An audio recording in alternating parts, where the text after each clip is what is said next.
hasta un total de, bueno, de 152 países, algunas de ellos regiones, ¿no? Bueno, hay tantas resoluciones como países, es decir, no tenemos garantías. Nos pasa igual que con la vía internacional con prioridad, como se convierte en un haz de diferentes procedimientos, pues al final cada procedimiento te pueden decir que sí o que no. Puedes ir a Estados Unidos y denegarte la patente, puedes estar en España a concedértela, puedes ir a Japón y también concederla, no tienes garantías de que tengas una única resolución. Y después también tienes que pagar país por país las tasas de mantenimiento y por lo tanto ir país por país o región por región pagando las tasas de mantenimiento respectivas. Epa. ¿Quién interviene en el procedimiento PCT? Pues una oficina receptora y lo más habitual, las 152 países que componen o que han firmado el tratado, uno de ellos tiene una oficina y todas ellas son oficinas receptoras. Como estamos hablando de España, pues en España sería OEPM y OMPI, la Oficina Española de Patentes y Marcas y la Organización Mundial de la Propiedad Intelectual, que también puede actuar como oficina receptora en todos los casos. En el caso de México, pues sería el INPI, Instituto Mexicano de Propiedad Industrial, y también OMPI, que también puede ser oficina receptora en todos los casos. La oficina internacional, que es única, es una solo, que es la Organización Mundial de la Propiedad Intelectual, que es una agencia de Naciones Unidas que se dedica a gestionar el Tratado de Cooperación en materia de patentes y otros tratados, como por ejemplo el Arreglo de Madrid de Marcas Internacionales, el Arreglo de la Área de Diseños Internacionales y otro tipo de arreglos internacionales. Otro elemento es la administración encargada de la búsqueda internacional. Se hace una única búsqueda por parte de una autoridad, que se llama Autoridad de Búsqueda Internacional, ISA, International Search Authority, que es la encargada de emitir un informe de búsqueda internacional, que será utilizado después en los procedimientos nacionales y regionales. Y una administración encargada de examen preliminar internacional, que es la International Preliminary Examination Authority, que es la autoridad de examen preliminar internacional que hará los exámenes preliminares internacionales de las solicitudes PCT que así lo requieran. Por ejemplo, en el caso de España, la administración encargada de búsqueda internacional puede ser la OEPM o también puede ser para los solicitantes que así lo soliciten la Oficina Europea de Patentes. En el caso de México, por ejemplo, el INPI no es administración encargada de la búsqueda internacional. Pero un solicitante mexicano puede pedir que le haga el informe de búsqueda internacional la Oficina Española de Patentes y Marcas, la Oficina de Estados Unidos, la United States Patent and Trademark Office, la Oficina Europea de Patentes y creo que también la chilena de patentes, que es también autoridad de búsqueda internacional. Y después tenemos la administración encargada del examen preliminar internacional, que también la Oficina Española de Patentes y Marcas, en el caso de España, es Oficina de Búsqueda y de Examen Preliminar Internacional. Como hemos dicho, la fase final no es una patente mundial. En el principio del acuerdo, en el año 1978, la idea era que esto evolucionara hacia una patente mundial. Pero las diferencias, interpretaciones sobre el procedimiento sustantivo de concesión, sobre todo entre los bloques más importantes, que es Estados Unidos por una parte y la Unión Europea por otra, han impedido una evolución del sistema hacia lo que hubiera sido ideal, que hubiera sido una patente única en todo el mundo. Eso no existe la patente mundial y por lo tanto el procedimiento PCT no da lugar a un procedimiento de concesión, no es un procedimiento de concesión. Tampoco sustituye a los procedimientos de concesión nacionales, por lo tanto no hay una cesión de soberanía, o sea, no hay una cesión de la soberanía de un país a una autoridad supranacional que es la que se encarga de la concesión de las patentes. No, hay una admisión explícita del resultado de una serie de búsquedas y de exámenes a la hora de incorporarlos al propio procedimiento nacional. Y en función de esa búsqueda, de ese examen, aunque no exclusivamente vinculados por ella, las autoridades nacionales pues, pueden decidir la concesión o la denegación de la solicitud de patente. y establece un procedimiento por el cual se unifica la tramitación previa a la concesión, lo cual conlleva una inmensa cantidad de ahorros, de tiempos, de costes y digamos, de complejidad en la tramitación inicial. Vale. Bueno, hasta tal punto que este era los países firmantes del PCT en el año 78, al principio de los tiempos, como veis, eran una serie de países muy limitados. Y en el año 2019, pues prácticamente pues, todo el mundo, con alguna excepción, por aquí especialmente relevante el caso de Argentina, aunque parece que van a reflexionar sobre la posibilidad de incorporarse al PCT, pero quizás sea por tamaño y por potencia económica de los países más relevantes. Uruguay creo que ha dicho que ya se va a unir al PCT. Paraguay, pues no se tienen noticias de qué van a hacer. Y después Bolivia tampoco se tiene noticia, ni Bolivia, y probablemente Bolivia y Venezuela pues están condicionadas por su situación política actual y sean resistentes un poco a la incorporación al PCT. Pero por potencia económica y por tamaño, probablemente Argentina sea uno de los países, de los pocos países más relevantes que quedan por incorporarse al tratado. Las diferentes fases de la tramitación de una solicitud de patente internacional comienzan con la presentación. Esto es lo más habitual. No quiere decir que uno no pueda presentar directamente una PCT, puede presentar una solicitud internacional PCT sin ningún problema de forma directa, pero no es lo más habitual. Lo más habitual es que se parta de una solicitud nacional previa, que sería esta de aquí, que sería la fecha de prioridad, priority date, y sería una National, Regional o PCT Filing, ¿vale? A los 12 meses, es decir, una patente, se da un caso un poco curioso y es que una solicitud nacional puede ser utilizada como prioritaria de una solicitud PCT. Es lo más habitual. Es verdad que el PCT no es en sí mismo un país, pero se considera a todos los efectos como si fuera otro país firmante, ¿no? Entonces, se puede utilizar este derecho de prioridad para solicitar una solicitud PCT. A los 16 meses, bueno, en la solicitud PCT habrá que pagar una serie de tasas, como por ejemplo la tasa de solicitud, la tasa de transmisión y también la tasa de informe de búsqueda internacional. En el mes 16, antes del mes 16, la administración encargada de la búsqueda internacional deberá emitir el informe de búsqueda nacional con su opinión escrita. Todo esto, el informe de búsqueda internacional y la opinión escrita junto con la solicitud internacional se publicará en el mes 18. Después, en el mes 19, hasta el mes 19, se puede solicitar la búsqueda, el informe de búsqueda suplementario en otras administraciones que no te hayan hecho el primer informe de. Bueno, continuando con la tramitación, se pueden presentar 2 meses después del informe de búsqueda internacional una solicitud de cambio en las reivindicaciones en el caso de que la solicitud pues, puede tener algún problema. Y antes del mes 22, es decir, 4 meses después de la fecha de publicación de la solicitud, podemos o bien solicitar el examen y junto con la solicitud de examen se pueden presentar también algunas enmiendas o argumentos sobre el informe de búsqueda internacional.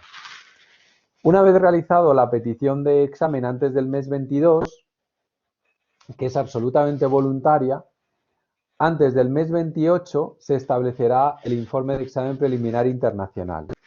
Del capítulo 2, bueno, pues que el PCT tiene 2 capítulos, tiene el capítulo 1 que se dedica a la búsqueda y el capítulo 2 que se busca el examen.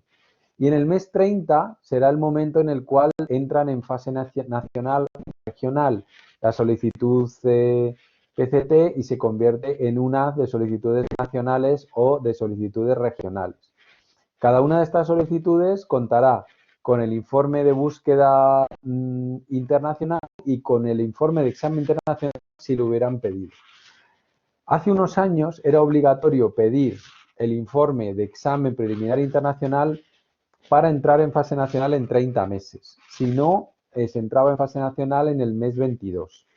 Actualmente, todas las solicitudes, pidan o no examen de búsqueda, examen preliminar internacional, entran en fase nacional en el mes 30.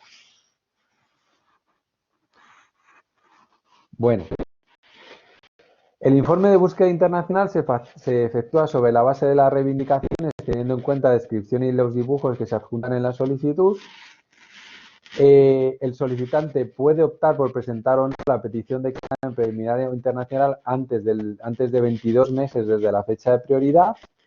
Y para entrar en fase nacional, el solicitante tiene que presentar una traducción de la solicitud, abonar las tasas y cumplir las normas que cada estado prescribe para las solicitudes que entran en fase nacional. Bueno, aquí están todas las administraciones de búsqueda internacional y que trabajen en español, pues tenemos a Brasil, Chile, España y, como caso curioso, Rusia, que también trabaja en español.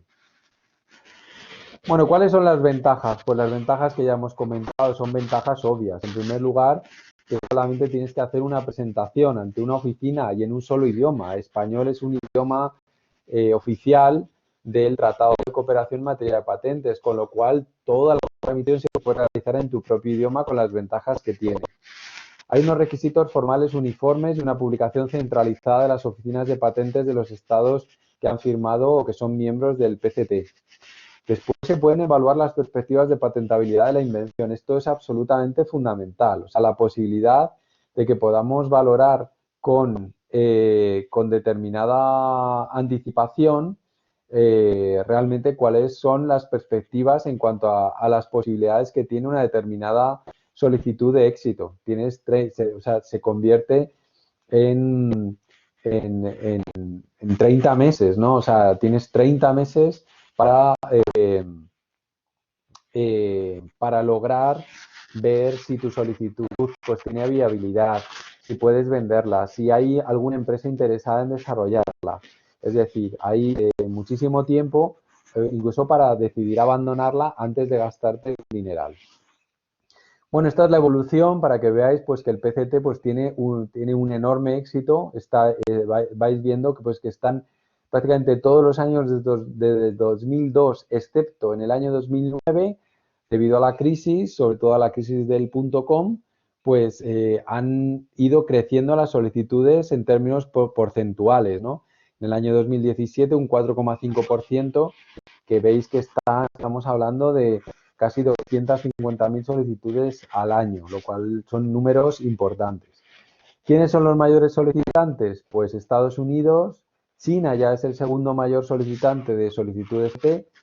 China está, yo creo que alguna vez os lo he comentado, está viviendo un fenómeno como el de Japón. Es decir, Japón en los años 70, pues nadie le consideraba como una potencia tecnológica. Se consideraba pues que se dedicaban prácticamente a copiar la tecnología de Estados Unidos y de Europa. Y hoy por hoy, pues Japón realmente para todos es una imagen de alta tecnología. Bueno, pues China está pasando lo mismo, ya de hecho ha superado a Japón y pronto va a superar a Estados Unidos en número de solicitudes internacionales PCT. Es decir, no solamente solicitudes en la mayor parte de los campos tecnológicos más desarrollados, sino que además es que tienen vocación de internacionalización, porque cuando uno solicita una PCT, pues ya está pensando en la posibilidad de transferir esta solicitud, de protegerlo en más países, ¿no? Bueno, España ocupa un lugar bastante modesto con unas 1.500 solicitudes, pues no estamos ni siquiera entre los 10 primeros, pero por lo menos estamos entre los 20 primeros del mundo. En cuanto a los solicitantes, pues el primero es ya una empresa china del sector de las telecomunicaciones, que es Huawei, ZTE, que también es de China, y la primera de Estados Unidos es la Intel Corporation, y como veis cuesta un poco hasta que encontramos la primera europea, que es Ericsson, que es la primera europea, esa sueca, en número de solicitudes PCT.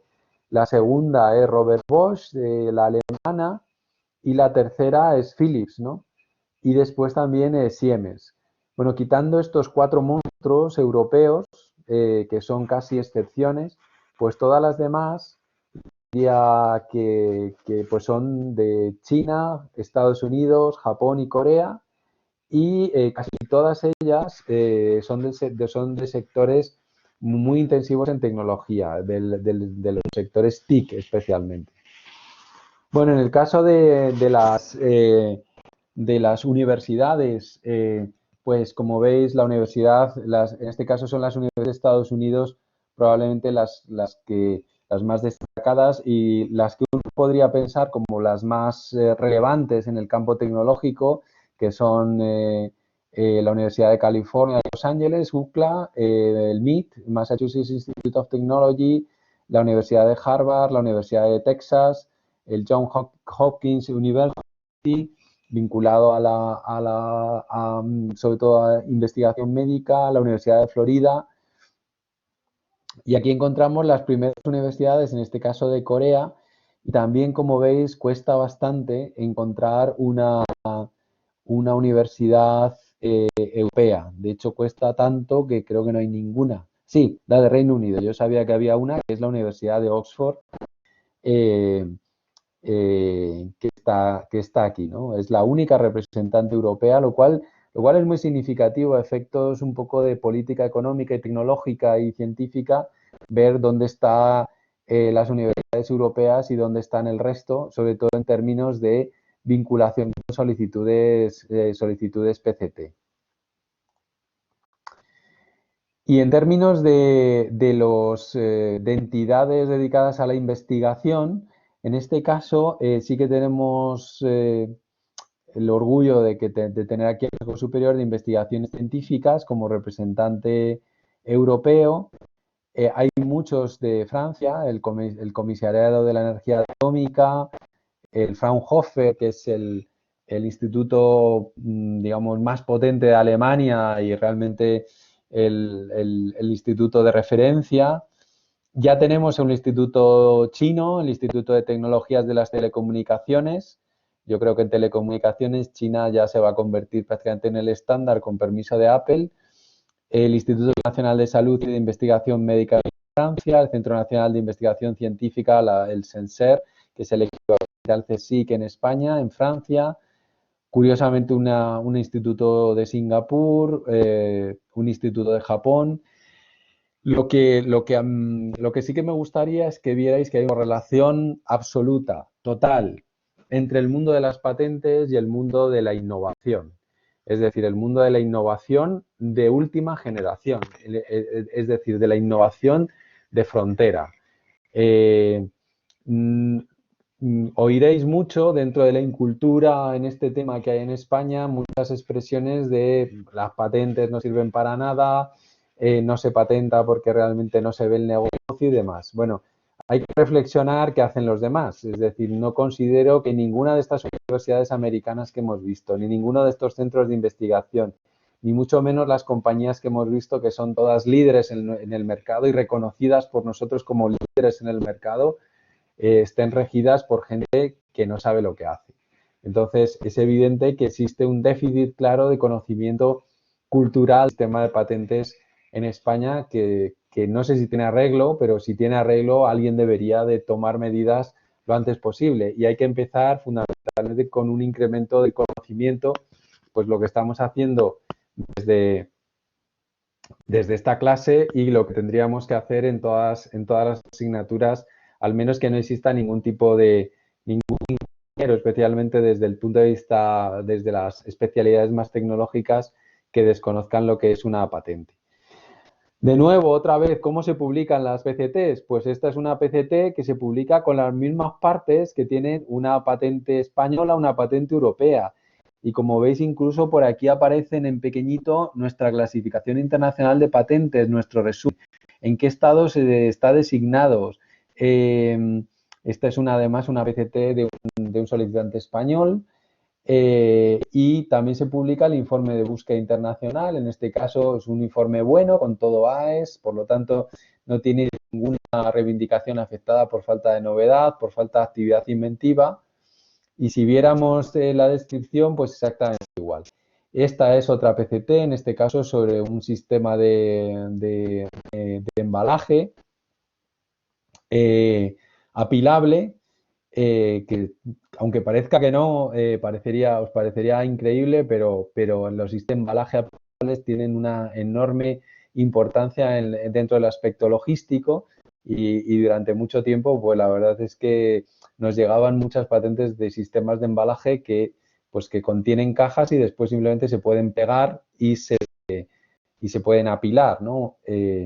Bueno, en este caso, como veis, el informe de búsqueda internacional es bastante negativo, tiene 3X, es decir, ha encontrado 3 documentos, uno de Estados Unidos, otro de Estados Unidos y un británico, que atacarían a la novedad de todas las reivindicaciones de este documento, con lo cual las posibilidades un poco de esto pues, son relativas.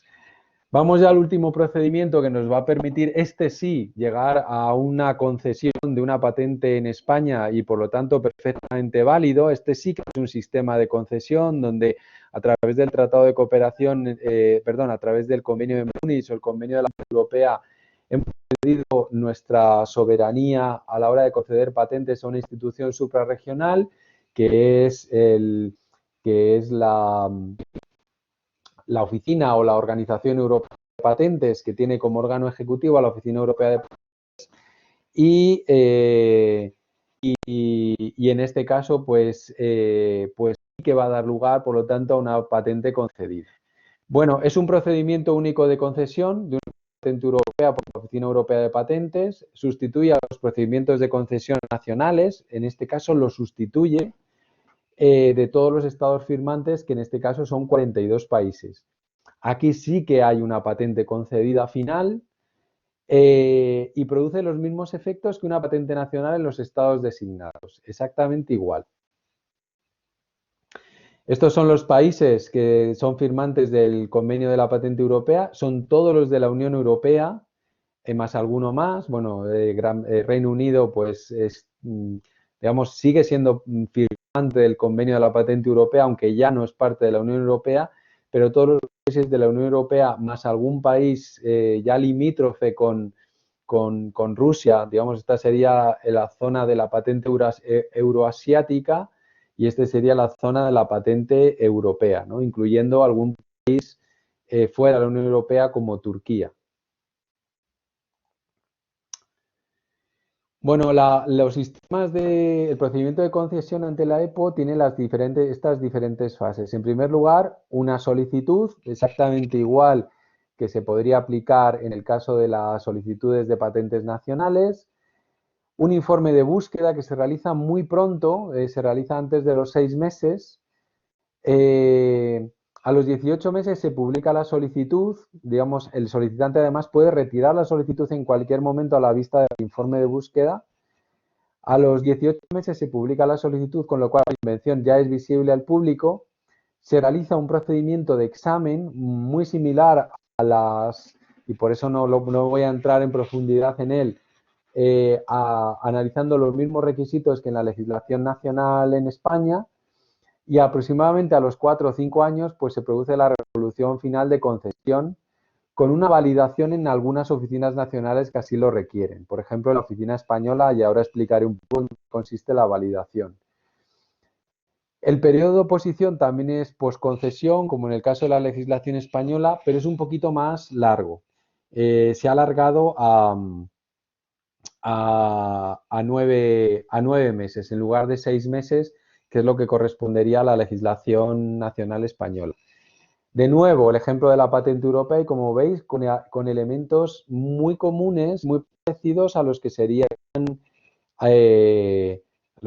relevantes para los documentos o la forma de publicación que hemos visto antes en el caso de las patentes nacionales o en el caso de las solicitudes de patentes internacionales PCT. Aquí también aparece la clasificación, aparece el número de publicación, aparecen los representantes, el inventor. Aquí el solicitante, que en este caso es Iveco, porque se trata de una palanca para cambiar las marchas, ¿no? Como veis, pues todo conlleva tecnología y en este caso se trata de una palanca para el cambio de marchas que también pues tiene su patente. En la legislación nacional, bueno, aquí hay una referencia a qué pasa después de la concesión, porque cada país pues, requiere una serie de requisitos para la validación de la patente europea. En el caso de España, tal y como aparece en este manual, lo que se exige es que en el plazo de 3 meses se presente una traducción al español, puesto que la publicación, o sea, en los idiomas oficiales del convenio de la patente europea son inglés, francés y alemán. Y al final, en la concesión de la patente, tendremos un texto de la descripción que estará escrito en inglés, francés o alemán y las reivindicaciones que estarán escritas en los 3 idiomas oficiales, en inglés, en francés y en alemán. Bueno, pues España, para que se valide en su territorio, exige para que en el plazo de 3 meses desde la concesión, desde el anuncio de concesión en el boletín de la patente europea, del anuncio de concesión de la patente, se exige una traducción al español de esa patente que se considerará como texto fehaciente si hay cualquier tipo de problema o litigio. Bueno, ventajas, pues que tenemos una sola solicitud para todos los países del convenio, ¿no? En un solo idioma, que es el idioma de tramitación, inglés, francés, alemán. Es menos costosa que la protección a través de los distintos procedimientos nacionales. Por ejemplo, si se designan 5 países, ahora mismo la designación es automática y se designan a todos los países del convenio por defecto, aunque después habrá que ver en qué países realmente se valida.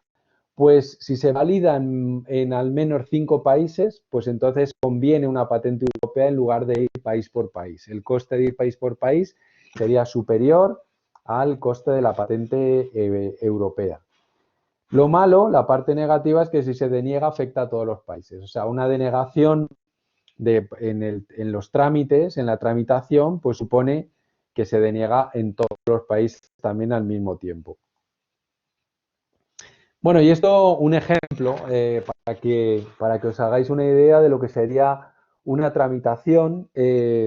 Vamos, es un ejemplo muy rápido y muy tontorrón, un poco inventado, para que veáis un poco cómo se genera una invención y cómo se tramitaría. Este es un señor que se supone que es un antiguo as del tenis que quiere volver, pero claro, no ve bien las bolas, quiere participar en torneos de estos de seniors y lo que hace es inventa unas gafas para jugar al tenis que lo que hacen es filtrar toda la luz del fondo y dejan pasar el amarillo y la bola de tenis. Entonces la bola se ve mucho más nítidamente. Antes se veía bastante oscura porque no se filtraba con respecto al fondo y después pues se puede ver mucho más clara.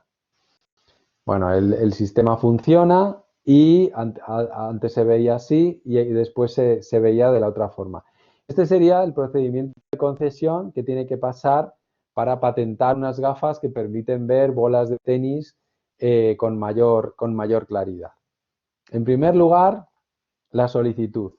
Bueno, ¿dónde se solicita? Pues se puede solicitar en cada una de las oficinas de los estados contratantes. Por ejemplo, en España, si la invención se ha realizado en España, es obligatorio que la solicitud se realice ante la Oficina Española de Patentes y Marcas, que inmediatamente cogerá esa solicitud y se la transmitirá a la Oficina Europea de Patentes. Pero en España es obligatorio que la solicitud, en primer lugar, se deposite en la Oficina Española de Patentes y Marcas. Pero en aquellos países que no tienen esa legislación, se puede presentar en alguna de las sedes de la Oficina Europea de Patentes, que pueden ser La Haya, o puede ser Múnich, o puede ser Berlín, alguna de estas 3 sedes. Hay una cuarta sede que es en Viena, que no admite las solicitudes de patentes europeas. Vale, en la búsqueda pues tendríamos que encontrar toda la información relevante, el examinador tendría que encontrar toda la información relevante a gafas de tenis, ¿no? Que se hayan puesto a disposición del público antes de la fecha en que Pat, el jugador, pues depositó su solicitud de patentes. Entonces, hay un primer examinador que realiza la búsqueda, clasifica nuestros nuevos documentos. Este examinador suele ser un especialista en estos dispositivos ópticos, realiza la búsqueda de las gafas de Pat y clasifica la solicitud de Pat. Bueno, y ha encontrado 3 documentos, ¿no?, que cita en el informe. Unas gafas deportivas que filtran la radiación ultravioleta, por lo tanto que disponen de filtros, unas gafas con lentes azul y roja para visión 3D y unas gafas con una lente transparente y una amarilla para ayudar a que un golfista coloque su cabeza correctamente durante el golpe. Y se emite una búsqueda con una opinión escrita y una lista de documentos. Como sucede en el trámite español, una vez publicado esa solicitud con el informe de búsqueda europeo y la opinión escrita, la written opinion, pues entonces se abre un periodo de observaciones de terceros. También se abre la posibilidad a que podamos acceder a todo el expediente, no solamente a la solicitud, sino a todo el expediente. Esto lo veré mejor en la próxima clase cuando hablemos de vigilancia tecnológica. Podremos ver otros documentos relacionados de otros países en el Online Register y se obtendrá desde la fecha de publicación una protección provisional que consiste en que si una vez concedido hay una acción de infracción y se determina la infracción, los daños y perjuicios se cobrarán desde la fecha de publicación, a pesar de que todavía no estaba concedido. Con eso consiste la protección provisional. Bueno, y una vez realizada la búsqueda, pues se realiza el examen. En el examen, pues participa el primer examinador, un examinador y un presidente. El primer examinador es el examinador ponente, que suele ser la persona que ha hecho la búsqueda.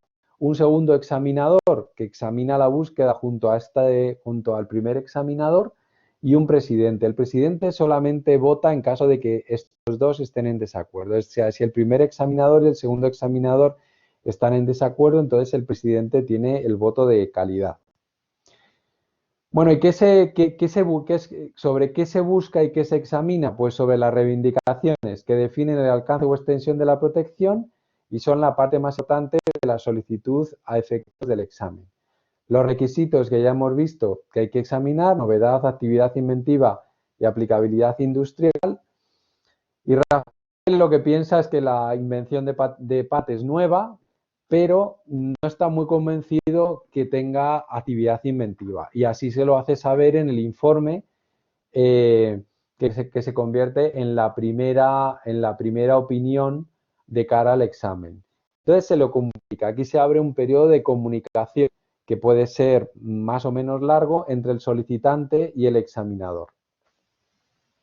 Entonces, bueno, como no está muy convencido, lo que hace es enviarle una comunicación diciéndole: creo que no hay actividad inventiva.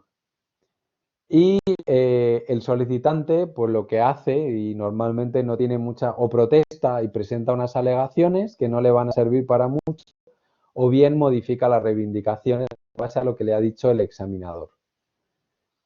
Vale, en el examen, pues ya el examinador principal pues dice que le parece muy bien, que recomiendo que se conceda la patente. El segundo examinador da su ok y el presidente pues no puede decir otra cosa cuando los examinadores están de acuerdo. Entonces, la división de examen considera conceder. También puede ser que la división de examen considere rechazar la solicitud. Si considera rechazar la solicitud, como pasaba en el procedimiento nacional, pues el solicitante tiene derecho a ser oído y entonces puede ser llamado o presentar sus argumentos en lo que se llama vista oral o proceeding.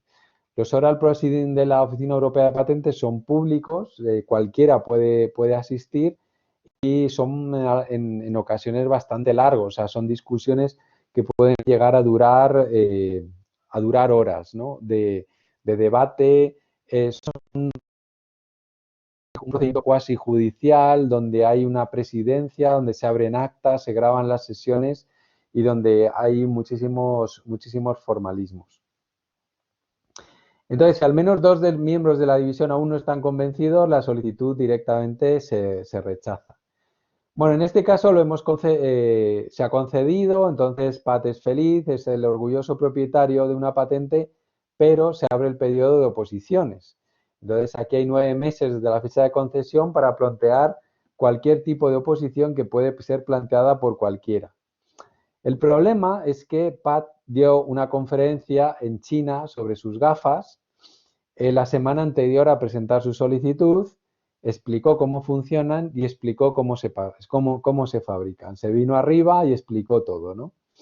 Y un fabricante de artículos deportivos se llama Wacket Enterprise, intenta sus propias gafas, está preocupado porque las gafas de Pat le saquen del mercado y dio la casualidad que estuvo en la presentación de Pat en China, decide solicitar una oposición. Entonces la oposición llega al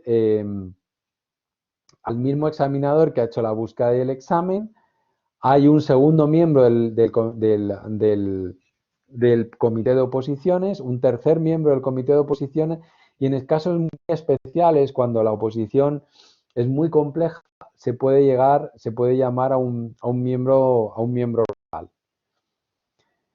En base a múltiples comunicaciones entre los oponentes y el propietario de la patente y de argumentos y contraargumentos y de réplicas y contrarréplicas, pues al final se toma una decisión.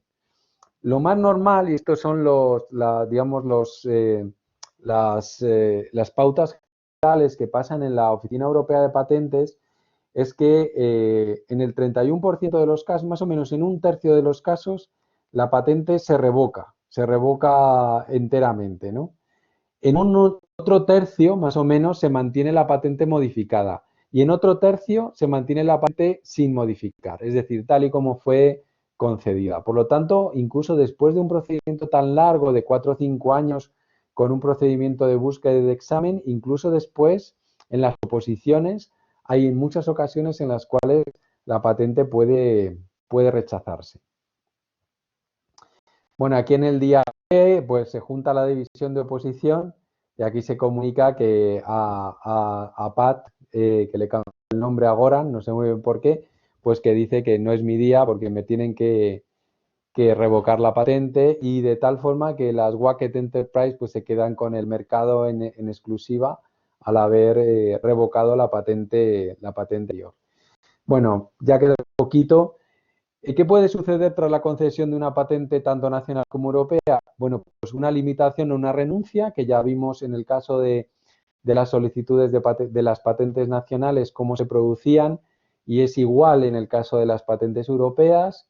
Hay que pagar tasas de renovación, que como hemos dicho son crecientes durante toda la vida de la patente, con el fin de que dejen de pagar lo antes posible y pasen al dominio público lo antes posible, que es el objetivo de las oficinas de patentes, que la sociedad tenga cuanta más información gratuita y más freedom to operate, que se llama, es decir, libertad de operación sobre determinadas tecnologías mejor y que solamente se renueven aquellas patentes o se mantengan aquellas patentes que realmente tengan un valor en el mercado. Se pueden anular en tribunales mediante, digamos, todavía se pueden desafiar la validez de una patente en los tribunales, pues alegando la falta de alguno de los requisitos de patentabilidad, o se pueden ejercer con ellas acciones de infracción, que es fundamentalmente para lo que nos sirven las patentes, para ejercer acciones de infracción, no solamente para eso, pero fundamentalmente para eso. Entonces, ¿en qué consiste una infracción? Pues en usar un producto o un proceso patentado sin el consentimiento del titular de la patente, en fabricar, ofrecer, poner en el mercado, importar o almacenar el producto, en fabricar, ofrecer o poner en el mercado, importar o almacenar un producto que se ha obtenido a través de un proceso protegido, en usar un producto o ofrecer el proceso para ser utilizado. Entonces, la infracción, ¿dónde se determina? En los tribunales. En España, en los tribunales de lo mercantil, ¿no? En los juzgados de lo mercantil. Lo que se considera una infracción en España puede no considerarse una infracción en otro país. En cada tribunal, pues pueden considerar que hay infracción o no. Intentan ponerse de acuerdo los tribunales cuando hay casos de infracción en paralelo en varios países y estar al día de lo que deciden otros jueces, pero no tienen por qué estar de acuerdo con ese tipo de decisiones. Y los propietarios de patentes pues, pueden pedir daños u otro tipo de reclamaciones de los infractores. Además de medidas cautelares, se pueden abrir diligencias previas de comprobación de hechos, etcétera. Bueno, ¿cómo se reivindica, cómo se determina si existe una infracción? Pues aquí la clave son las reivindicaciones, que definen las características de la invención, es decir, la materia para la que se busca la protección, y se pueden interpretar a la vista de la descripción y las figuras. La extensión de la protección es todo aquello cubierto literalmente por la reivindicación, es decir, el significado exacto de cada palabra que aparezca en las reivindicaciones. Por eso es tan importante las reivindicaciones, son tan trascendentes, palabra por palabra, y puede cubrir también los equivalentes, ¿no? Es decir, palabras equivalentes, sinónimos o pequeños detalles sin importancia que se podrían entender que forman parte de la protección realizada por la reivindicación. La infracción solo ocurre cuando el producto infractor posee todas las características de la invención reivindicada, ¿no? Por ejemplo, aquí tenemos dos invenciones, ¿no? La Paperfix, que es una empresa que produce tijeras con anillos cubiertos de plástico en Italia y después las vende en Reino Unido. La característica fundamental es que los anillos de las tijeras pues están recubiertos de un plástico que permite pues que no se te resbale, que no se te creen ampollas si las utilizas mucho, etcétera, etcétera. Y Heirica tiene una patente en UK que reivindica medios de corte con anillos. Simplemente pues podría ser unas tijeras con anillos, pero en este caso no estarían recubiertos de plástico. ¿Cómo habría que interpretar esto? Bueno, resulta que Heiricat pues tiene una patente en UK que cubre todos los medios de corte con dos anillos, ¿vale? Todos los medios, ¿no? Y quien quiere proteger es la empresa Paperfix italiana, vendiendo en UK y lo que tiene es tijeras con anillos de plástico. Bueno, entonces, ¿vosotros qué pensáis? Y voy a intentar utilizar, que me hace ilusión, a ver, un momento, solamente si sé hacerlo. Vamos a ver. No, aquí, un momento, a ver, aquí está. Sondeos, si no, vale. Infringe patente. Vale.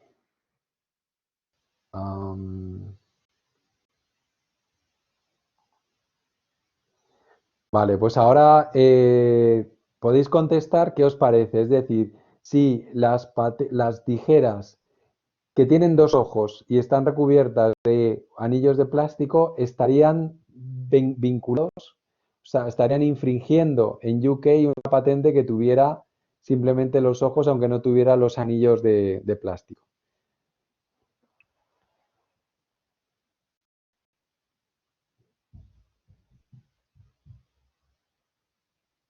Bueno, iba venciendo ahora empiezan a igualarse el sí y el no.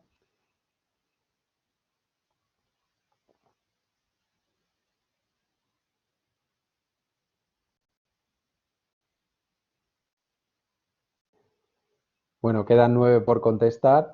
Bueno, pues los que habéis dicho sí, nada, gracias, veo que esto funciona muy bien, fenomenal. Pues lo que habéis dicho sí, efectivamente, es decir, aquí Heidi Cat, por la forma en la cual ha formulado su reivindicación, está protegiendo cualquier medio corte que tenga dos anillos, ¿no?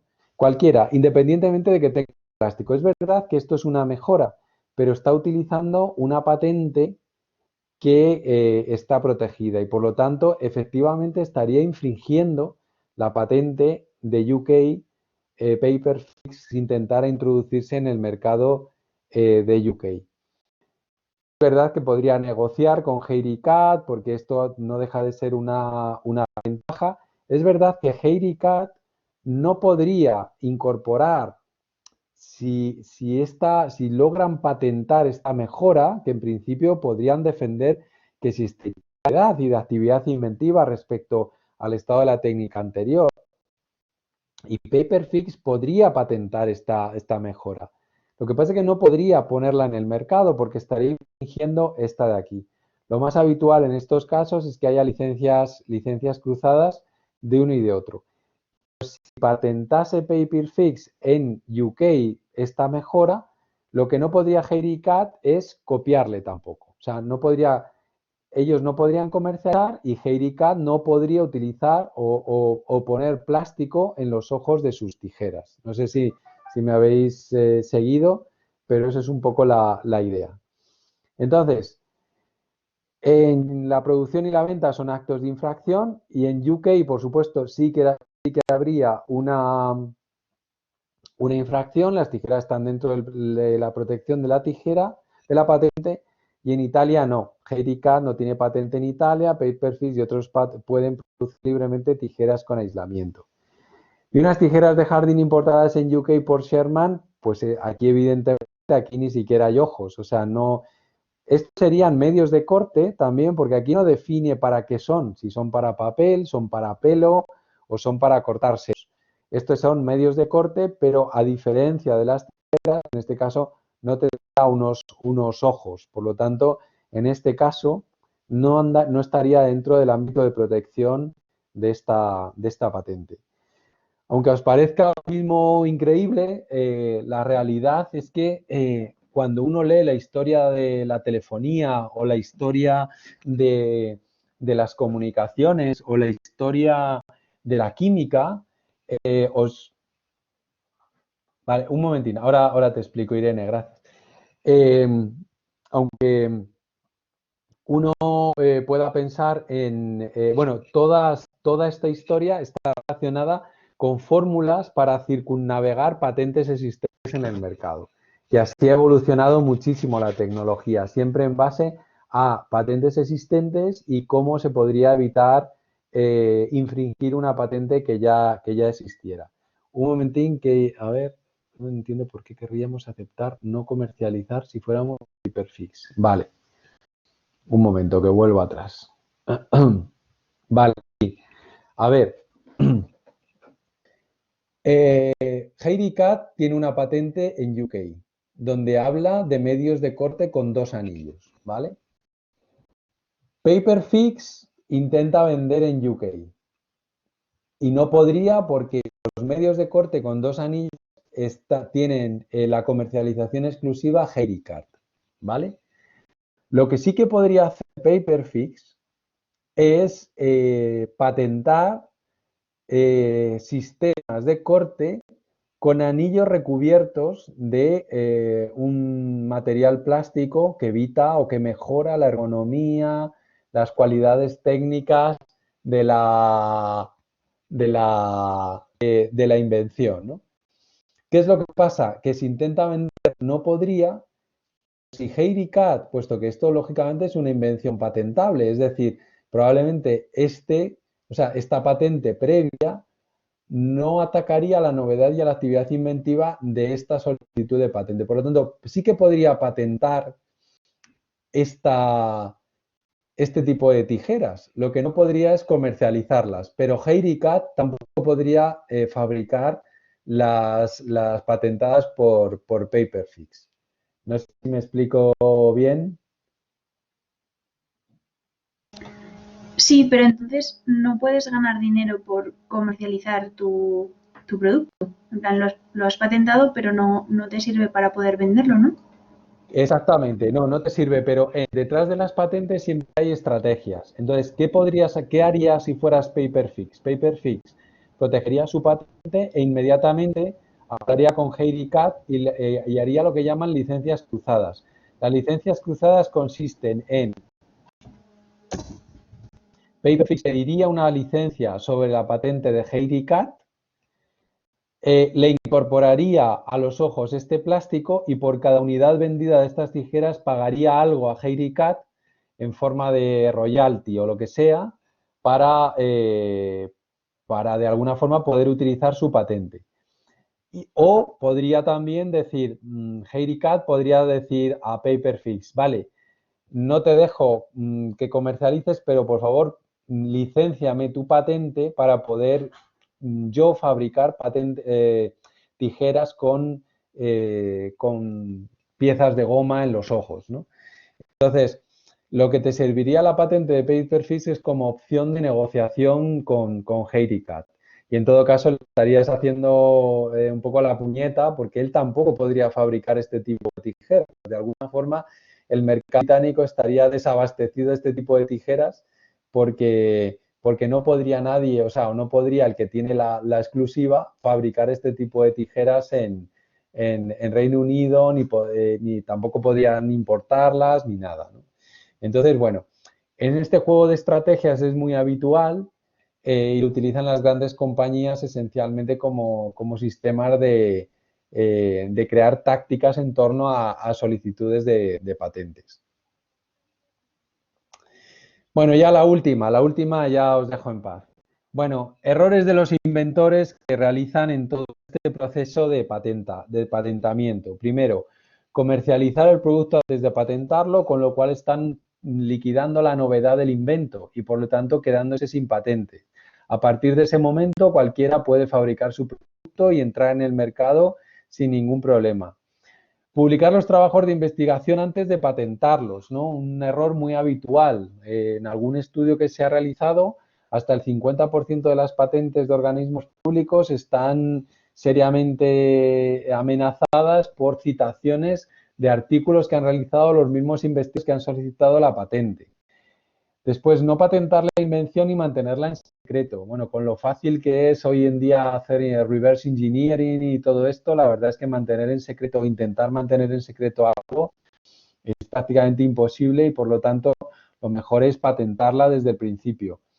Creer que lo que uno no conoce no existe. Ya veremos que existe casi todo lo que podamos imaginar, ¿no? Lo veremos en las bases de datos. Entonces hay que empezar siempre por una búsqueda para saber dónde estamos o qué es lo que estamos ofreciendo como nuevo en el mercado. Olvidarse de que la novedad y la actividad inventiva tiene alcance mundial. Muchos solicitantes ponen en sus descripciones, no conozco nada parecido. Dices, bueno, no conoces nada parecido entre lo que conoces, pero tienes que buscar exactamente qué es lo que estás, cuáles son dentro del sector técnico de invención.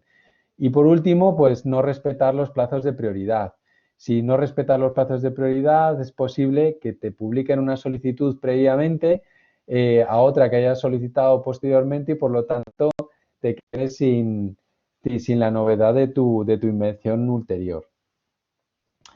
Y nada, esto es todo. Muchísimas gracias por vuestra atención, a los que seguís por ahí. Y nada, la semana que viene sí que habrá una prueba antes de clase y luego entraremos a todos los temas de vigilancia tecnológica.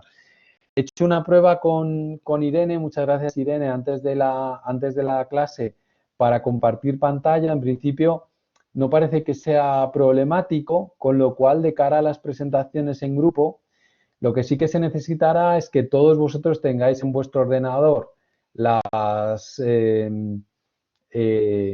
presentaciones y que después podemos hacerlo de varias formas. O bien me descargo yo la presentación y vosotros me vais diciendo y yo os lo voy pasando, o bien desde vuestro propio PC, pues hacéis la presentación y os vais dando los turnos de palabra los unos a los otros. Lo que sí que es muy importante es que intentéis ensayar muy bien los tiempos de presentación porque corremos el riesgo de pasarnos de tiempo. Vamos, además es un riesgo real. Entonces intentad ajustaros a presentaciones lo más cortas posibles para que todos os dé tiempo a participar y que luego no nos quedemos cortos. Entonces ensayad bien los tiempos y nada, a ver qué tal sale. Y nada, seguid todos bien y nada, cuidad mucho a vuestros abuelos y madres y hasta la semana que viene. Gracias, hasta luego. Gracias, adiós. Adiós. Adiós, chao, gracias. Hasta luego, gracias. Adiós.